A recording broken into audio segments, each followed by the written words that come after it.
Okay, so in this podcast, we're going to be talking about the most commonly asked questions related to sports massage therapy. So if you've ever wondered about, should I do a sports massage qualification? If you're thinking about changing your career, if it's something which you really like the idea of working with people who are motivated and want the best out of their bodies, then take a listen to see what we've got to say.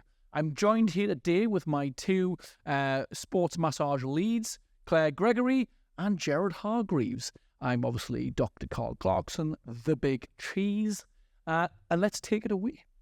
So, what does a typical day look like for a sports massage therapist? For me, personally, one of the benefits of doing sports massage therapy was to be self-employed and in charge of my own day. So my day looks like I can get a chance to work out before I go to work or drop the kids off at school. So that kind of flexibility in my day was a massive kind of attraction to me doing sports massage early on in my career. So my day starts with maybe dropping the kids off at school, going to the gym or something, and then I'll go into clinic and be working with clients. So I might have, 2 clients in the morning, a bit of a break to do some notes and things, have lunch, something, and then a couple of clients in the afternoon as well. Again, because I can set my own hours. I pick my kids up from school, so I kind of work around school hours. So my day is very different probably to somebody else's, but that's the beauty, I suppose, of the flexibility that comes with sports massage therapy. Yeah. What about you, Gerard? So I suppose my day, I integrated massage into physiotherapy practice. So I would have had a standard outpatient diary, patient every half an hour, and I would use selected techniques. Usual thing, up, walk the dogs, get the kids to nursery, drive to work, done a job already by the time you get there. And then a diary, patient every half an hour through the morning, lunch, patient every half hour through the afternoon, then do it all in reverse. So I didn't have that flexibility of working for myself. Working in the NHS, I would integrate the massage stuff into, so do some of the advanced techniques for patient. So that would be 5 days a week. So interesting, isn't it? So when you're working solely as a sports massage therapist, you're kind of saying that your job fits around your life. But when you're working in as an employee, and it's kind of part and parcel of lots and lots of other things, as I say, a physiotherapist, it's not as flexible, is it? It's not, I say. Working in private practice as a physio, you have that flexibility because you're your own boss. But if you're working as a junior physio or a band 6, and you've got structured outpatient diary usually. Okay, do I have to work evenings and weekends? I didn't. In my structure. Okay. I suppose you've got the choice, haven't you? That's the thing. When I very first started out, before I had a client base, I did, because I found that a lot of people, I thought that that's when a lot of people would want evening and weekends. And I was thinking, well, everybody will be in work. No one will want during the day. So I opened up my calendar evenings, weekends. Granted, weekends I did do some stuff with sports teams and that kind of fit around their schedule. Yeah. But what I actually found is, as I reduced my evenings and added on more days, I filled those appointments, because there's just as many people that want appointments during the day as evenings. And people, especially since COVID, now I'm working from home, there's a lot more scope to fit for people to come during the day and just make their hours at work, or they get time from their employer because, they're coming to have something that's like self-care or treatment or something. So initially I did, but I think the landscape's changed over the past 5 years since working from home, and kind of the way in which that we structure our days changed, that you don't have to unless you want to. Yeah. And that's the thing, isn't it? It's taking that word have to, like, do you have to do it? I think you don't have to, but I certainly remember in the early days I could do it, because what it did is complemented my income. So I worked full-time in the NHS, and then I worked for a semi-professional football club. So what I was able to do was have my proper job, which was like my career, if you like, and then I was able to do my interest, which was working in football, and that was evenings and weekends, and that was never going to be enough to sustain us in terms of a proper job, but I was able to do something I was really interested in, and so just typically the work was available on an evening and weekend. I've certainly taught people in the past who have said actually that's one of the benefits, because say if like childcare, where they could be around, if they've certainly got like little kids, they could be around through the day, and then when their partner comes home from their job, they kind of hand over the baton to them, and then they go to work and do their evenings and weekends. So you've got that flexibility, haven't you? People who maybe aren't ready to take the full leap into sports massage, that might do a course with us, and they still have a job, and they're just testing the waters, going, I'm going to keep my job, and I'm going to slowly build up my business on the side. That then it works perfect, like you say. You can do evenings and weekends around your main job and slowly dwindle down your main job as your sports Yeah. takes off. Yeah. It can be so flexible. It can work to whatever fits your lifestyle. Really. How many clients do most therapists see in a day? Depends on your setting, doesn't it? Yeah. What would you have seen in the NHS? I think our diaries are 12 to 16 new patients a week, and then patient every half an hour, 8:30 till 12 or 12:30, 1 till 4:30, whatever that comes out as. That's 4 hours, 8 hours, 16 in a day. Yeah. So you see, whereas in private practice, I might see 5. I could do more than that. Yeah. But yeah. obviously, I've got the flexibility. If I can plan bigger gaps between clients, I can do a longer appointment. Add in other modalities and things to break up. So I'm not doing just massage all the time. That's acupuncture and things like that. But you could go more though, couldn't you? Because I know loads of like massage therapists like are batting them away. They've got like a full list, and they're like, I don't have enough capacity to be able to see more people. Yeah, that is purely personal choice. Don't get me wrong. There's been times earlier on when I was doing sports massage when I'd do like I might do a long day where I'd be, start at 9 and I might work right through till 9, and I could do 12, 15 Whoa. clients. So if anybody was thinking about, is sports massage going to be able to pay the bills? 100%, yeah. It's just now, unfortunately, I'm at the point that it's not the only thing that I do. So I do teach and I have other things alongside, so that when I am doing a day in clinic, because of my commitments around like school pickups and things like that, I tend to see around 5 patients a day, and I choose not to then work of an evening where I potentially could have another 5. It's a bit different, I think, when you're working at a club. So if I'm kind of going off my experience, where I would do it mostly, was the club's kind of like, well, you've got a group of players there, so you could do them all, right? So you could do like the whole squad, 25 people or whatever. So it's not the same in where you kind of like booking individual appointments as kind of as and when. You would rock on up with the club and have a training session for 2 hours on an evening, say, or like pre-game on a match day. And so in terms of how many people you'd see would be very variable, but you would get paid for your hours. So if you're there for 2 hours and you massage one person, you're getting paid the same as if you're there and you massage 10 people. Yeah. But you have that kind of that link into the club, and sometimes players would come and see you outside of those hours as well. So you'd have, if you had like something private going on along the side outside of your commitment to the club, then sometimes that acted as like, I'll come and see you outside of those hours as well. Is the work physically demanding or likely to cause injury to the therapist? I suppose anything that you do to overload has a potential to cause injury. So it's quite a heavy job in terms of the load on your hands and the load on your limbs. If you do pack your diary full, you run the risk of some level of overuse injury, I would say. Mm-hmm. If you're sensible and you use, like Claire was saying, about the numbers, you split the clients up, you have gaps between, you have rests. There's no reason why you shouldn't be injured any more than in any other job. Because it is physically demanding, but I think the opportunity with sports massage that quite a lot of other modalities complement it. So, if you want to have that bigger client load, look at, what other things could you offer as well, like, acupuncture, dry needling and so on, that isn't labour intensive, that then kind of breaks up your day when you're still getting that appointment through the door, you're still generating that income. I think it's about being smart about what treatments that you're offering and how to your diary. And working as a physio, then I had other things I could offer as well. So I wasn't massaging all the time. I would be putting massage in with particular clients for particular conditions, for particular dysfunctions. As Claire said, you can mix and match and be sensible in what you do. Yeah, and I think for me, if it was somebody who was asking me this question directly, this isn't a walk in the park. This isn't like, this is going to be lovely.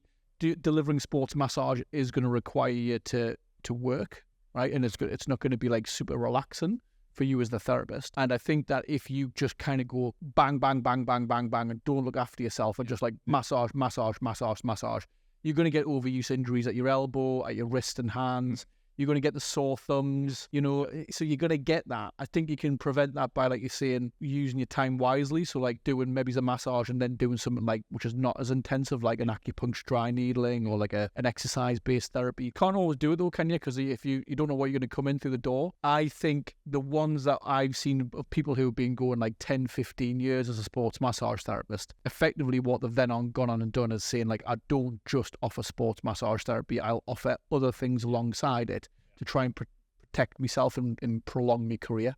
And diversify your income as well, isn't it? So that you've got then other avenues. Yeah. Well. How much can I realistically earn as a sports massage therapist? So I looked into this recently online. I was looking at some of the stats from the ONS, and excluding London, because that kind of skews the data, said that for the UK, the average hourly rate for sports massage was £60 for an hour, which when you compare that to minimum wage, which is about £12 something. I think 4 times. Yeah. Yeah. Minimum wage. So that was the average. Obviously, there's other factors that play into that depending on like where your geographical location. There'll be different variables, but that was the average for the UK, was £60 an hour for a sportsman. And then it kind of goes on to what we've just been talking about, which is it opens doors. So then if you're like an advanced sports massage therapist, let's say level 4 and beyond, you're then able to go and do more training in more areas. Yeah. So your career earnings, your lifetime value of your career earnings can increase again because you could do something like acupuncture dry needling, which then the average in the UK is £84, all right? And in London, it's like 100 and something. So you can increase it again. So it's not a direct relation to your sports massage, but that you could only do those kind of things with something like a sports massage qual. And then you could go into something like physio, right? So a lot of people would go on and do, say, like a sports therapy or rehab degree, or they'll do a physiotherapy degree off the back of doing sports massage, right? It's not, you can't say guaranteed everyone that does a course is going to earn £60 an hour, but you're going to earn significantly more than minimum wage. Yeah. Potentially doing something that you love doing, that you're going to get a lot of job satisfaction. And I think when you talk about, when we look at students, I was a student. I initially worked in a bar back in them days when probably about £4 minimum wage. Back in those days, though, Claire, was it pounds in those days? Was that But so like £4 an hour or something. I did a sports massage course as a student, and then I think back then it might be about £15 an hour, but it was still nearly 4 times the amount like what I would have earned working in a bar. So for a student, you want to, so you got loads of studying to do. Not some of them are only in about 5 hours a week. But you've got lots of work to be doing. You've got a lot of pressure. You can potentially earn 150 quid in, say, 3 or 4 hours work as a sports massage therapist. You'd have to work 10, 15 hours to earn the same amount in a bar with unsociable hours. Yeah. So I think there's a lot to be said for sports massage in terms of being a great earning potential for students alongside a degree, in terms of they can work less hours to earn more money in an industry that's potentially related to the... Also gives you flexibility. Yeah. So I suppose if you're working in a bar, you're dictated to a little bit by, aren't you, by the hours that you get offered. Whereas if you are in charge of your own time, you can say, I've got Wednesday afternoon, I can do this on Wednesday. Yeah. Or Thursday morning with no lectures, so that's when I'll do 2 or 3 clients. And also the other thing I say is that you're kind of reinforcing the learning that you're doing on your degree as well. So not only are you earning better money, you're being super flexible on when you work, but also the work that you're doing is reinforcing. Like if you're on a physio or a sports rehab degree, like osteopath, you're learning about anatomy, and then when you're doing that on a person in front of you, it's kind of reinforcing your anatomical attachments, where the muscle bellies are. Even the other stuff, which I think is super important about, like, how do you set yourself up in a business? Like making all those learnings when it's like low fidelity, it's not as important. How you interact with people, like that kind of like getting over those, like how you communicate to different people in different scenarios. So definitely for those who are not doing, like they've got studies going on, like maybe it's at college or maybe it's at university, it's like no brainer really, is it? Yeah. And once you've got it, you've got it. Even if kind of you just did sports massage throughout your degree and then you go into a different career, whatever, you've always got that qualification. You can do some CPD updates further along the line and come back to it. So, I've had students that have gone travelling in a year out, a gap year. Yeah. I just think it opens up quite a lot of opportunities. And go on, So I was just going to say, I suppose we're talking about healthcare professional degrees, but you could start at level 3 from anywhere, really, can't you? So in terms of being able to earn in your own time whilst you're an accountant. Yeah. I'm trying to think of some examples of people who've come on courses, they've gone for a career change. Yeah. I'm 30 or 40 and I don't want to do this till I'm 50 or 60. Mm-hmm. So what can I do? Or I've got a bit of a love of sport, or I'm involved in a club. And a level 3 allows you to do that little thing we talked about. I'm still working, but I can start with a few clients and just see the seesaw. And I'm just kind of thinking on here as well, we've definitely in the last 6 to 9 months seen a lot more qualified staff coming on and doing sports massage qualifications. So, we're talking about accessibility to get you into those degrees. We have qualified physios coming on our courses all the time to learn the sports massage. So it kind of tells you that even the qualified people who have been doing a lot of very in-depth anatomical stuff and healthcare-related stuff still value sports massage qualifications, because they're coming and doing that on top of the fact that they've got a degree in in a related area. Can I work for myself, or do I need to be employed by a clinic or gym? That's I think another selling point for sports massage is you've got options. You can be employed in the likes of a gym, in a private clinic, in a health club, or something like that. A sports club, you can be self-employed, or you can have a hybrid approach. I've done that in the past where I've done a bit of self-employed, but then I've also, had a contract for 2 days a week in another clinic. So that's kind of a bit guaranteed income. And then I've done my own bits with clubs and other individuals around the outside. So there's no set rules around what you have to do. You can kind of choose what works. And I think people today have flexibility in their income streams. So when I qualified in the dim and distant past, you basically went and got a job and you worked 8:30 till 4:30, Monday to Friday, and that was kind of what you did. Whereas when you look at new graduates, they're coming out, they might do a bit here, they might do a bit there, they've got that going on over there, so that there's a flexibility in terms of what people do these days. I suppose you're a little bit, what's the right word, bulletproofed a bit? You're future-proofed, aren't you? Because if you've got 3 ways of earning income and that one starts to go a bit wonky, you've got others you can lean toward. And I think when I'm thinking about when people come with stuff with us, right, we're going, right, it might be a good place to start about going into a clinic because they're going to have pretty much guaranteed workload for you. So if it's about just getting mileage under your belt, getting really good at this, you don't have to worry about the economics of it, of running a business. You can kind of learn the trade where someone's going to basically throw a load of, because if they're paying for you, they're going to be sending people your way. So you get a load of mileage under your belt, but you don't have to do that, can you? Because we provide stuff which is like, this is how you set your business up. So you can kind of go in straight away and set yourself up. And there's so many ways you can do it. You can go to golf clubs, you can kind of attach yourself to a gym. And I think there's like some gyms who will like kind of say, well, you just rent the room. You're not employed by them, but you just rent the space. So yeah, there's some great options, isn't it? Really flexible. All right. So that is the end of our podcast. I guess that was aimed at people who are thinking about doing a sports massage therapy qualification. So you might be a student that's on a degree or in further education looking to complement your existing student and study work. You might be thinking about changing your career, or you might just be like, you know what, I just want an extra bit of income, something in an area, in an arena that I really enjoy and want to be working with like motivated people who are looking to try and get something more out of their performance. We've got a wealth of experience here. We've got plenty of things we can share more on an individualistic basis, but I think we've covered loads of stuff here. But get in touch, right? So if you've got any other queries, if you want to speak to one of us directly or one of the rest of our team, we'd be more than happy to chat through some stuff.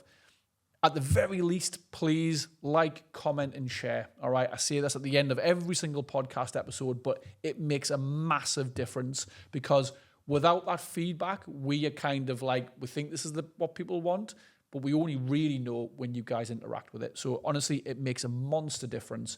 Would really appreciate it. And see you on the next episode. Cheers. Bye. Bye.